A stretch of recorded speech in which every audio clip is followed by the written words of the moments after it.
munisipalidad ng Zaragoza ay orihinal na baryo ng munisipalidad ng Aliaga, Nueva Ecija. Noong 1864, ito ay tinawag na San Vicente dahil sa patron nitong Saint Vincent Ferrer.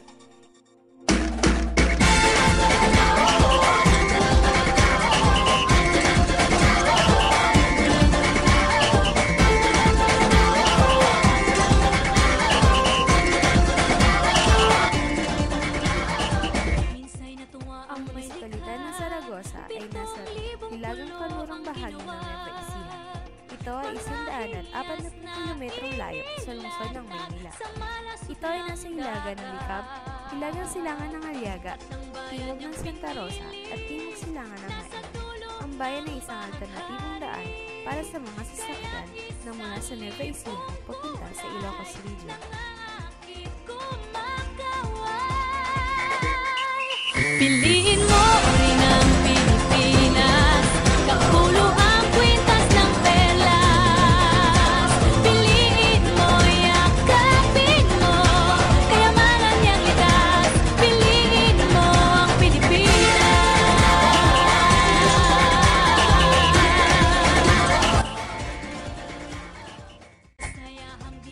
Ang Zaragoza ay kabilang sa 1st Congressional District ng Nueva Ecija.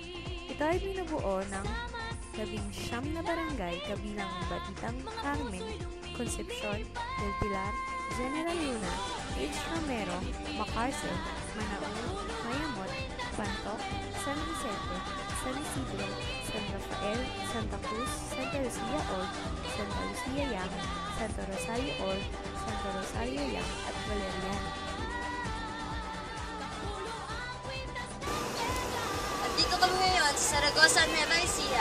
Halika, tuklasin natin ang iba't ibang yaman at kultura ng bayan ito. Halika na!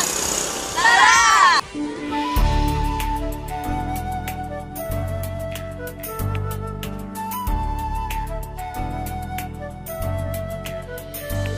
Ikaw ba'y nalulungkot, naiinip, nababagot? Ikaw ba'y napapagod araw-gabi? Andito tayo ngayon sa San Vicente, Zaragoza, Nueva Ecija, kung saan matatagpuan ang isa sa pinakakilalang simbahan ng Zaragoza, ang Parokya de San Vicente Ferrer.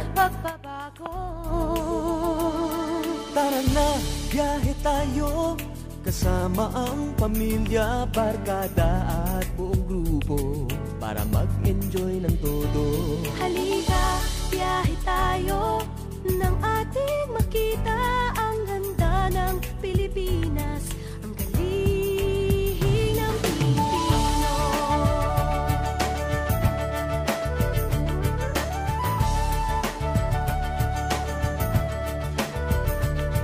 Napasyal ka na ba sa Intramuros at Luneta? Palawan, Bigan at Batanes, Subic, Baguio at Rice Terraces. Namasdan mo na ba ang mga bintarang Zamboanga, Bulkang Mayon, Beach ng Boracay at La Union? Tara na, biyahe tayo mula Basco hanggang Ulo, nang makilala ng gusto ang ating kapwa Pilipino. Halika, biyahe tayo nang ating makita ang ganda ng Pilipinas, ang galing ng Pilipinas. From city to city, 7,100 plus islas, sa mahal kong Pilipinas, Luzon, Visayas, Mindanao, ating puntahan.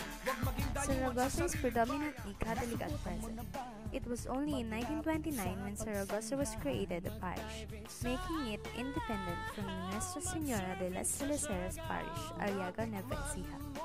The chapel was then replaced with the first parish church through the generosity of Doña Bertola Reyes de Cabezon Candido Belmonte.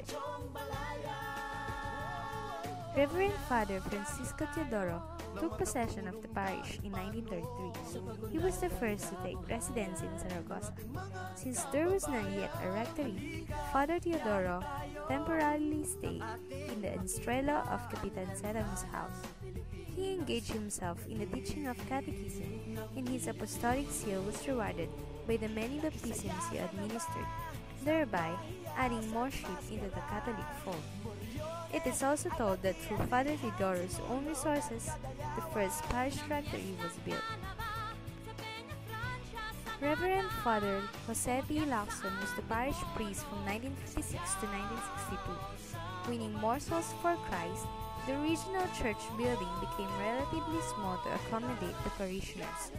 Hence, Father Lacson unleashed his priestly charism, harnessed the support of the Catholic populace. Almost instantly, the church building gets its eaves on both sides.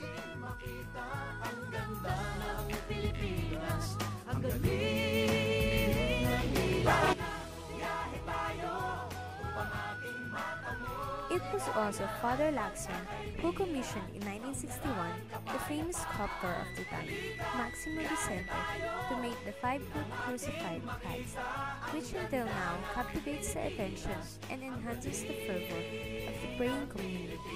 It is now considered a priceless treasure of the parish.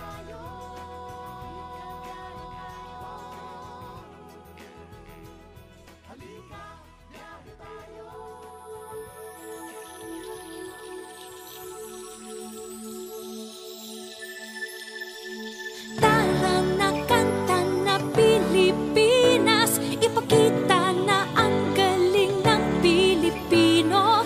Tara na kanta na Pilipinas, oo, tara na kanta na Pilipinas.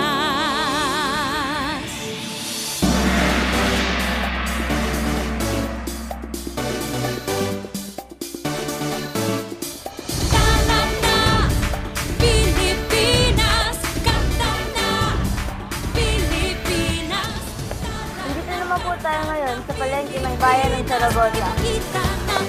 Dito tayo ngayon sa bayan pamilihan ng bayan ng Zaragoza para interviewin si ate para malaman natin kung magkano ang itlog na pula at ang buro.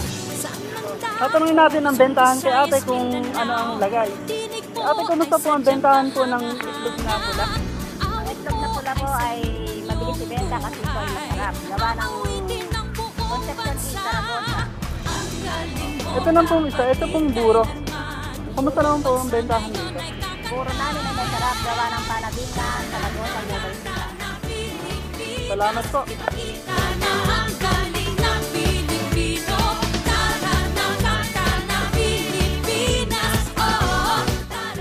Ang munisipyo ng Zaragoza ay nakatayo sa Barangay Concepcion West.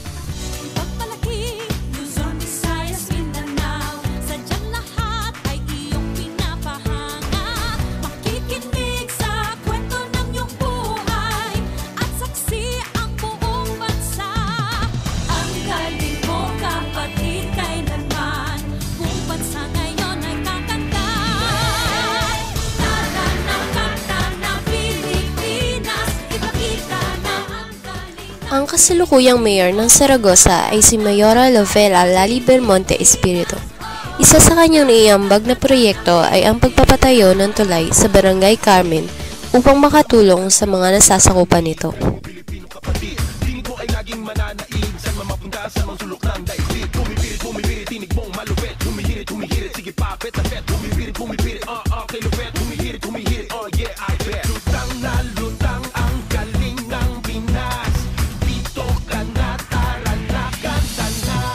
Ang galing mo, kapatid, kailanman buong bansa ngayon ay kakanta. Kakanta. Tara na kanta na Pilipinas. Isa sa pinagmamalaki ng Zaragoza ay ang kasalukuyang tagapagsalita ng palasyo. Walang iba kung hindi si House Speaker Feliciano Sani Belmonte Jr. na hindi alam ng nakararami ay tubong Zaragoza. Si House Speaker Sani Belmonte ay nailuklok bilang House Speaker noong nakaraang sona ng Pangulo. Si House Speaker Belmonte rin ang lead prosecutor sa impeachment trial ng dating Pangulong Joseph Estrada.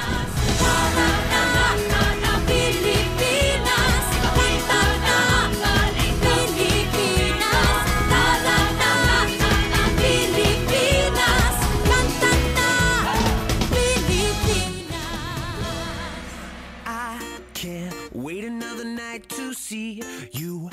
Got Try to satisfy my sweet tooth, a little like Reese's, falling into pieces. Tell me there's a way to do this. I just wanna kiss your hot lips. Girl, you make me melt like chocolate.